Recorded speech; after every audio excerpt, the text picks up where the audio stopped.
மாற்றம் ஒன்றுதான் இவ்வுலகில் மாறாதது. அவ்வாறே காலத்திற்கேற்றாற் போல் மாறவும் செய்கிறோம். ஆனால் உண்மையில் மாற்றம் என்பது இதுதானா என்ன? இல்லை.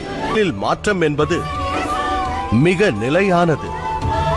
உண்மையில் மகத்துவமானது நம் எண்ணத்தில் ஏற்படும் மாற்றம்தான்.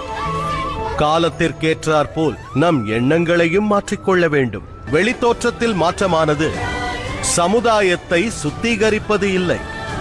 சமுதாயத்தின் மாற்றத்திற்கு மிக அவசியம் மனதின் மாற்றம். ஏனென்றால் காலச்சக்கரத்தில் மனிதன் சுழல்கிறான். நிலையாக நின்றுவிட்டால் அது கல்லாகிறது.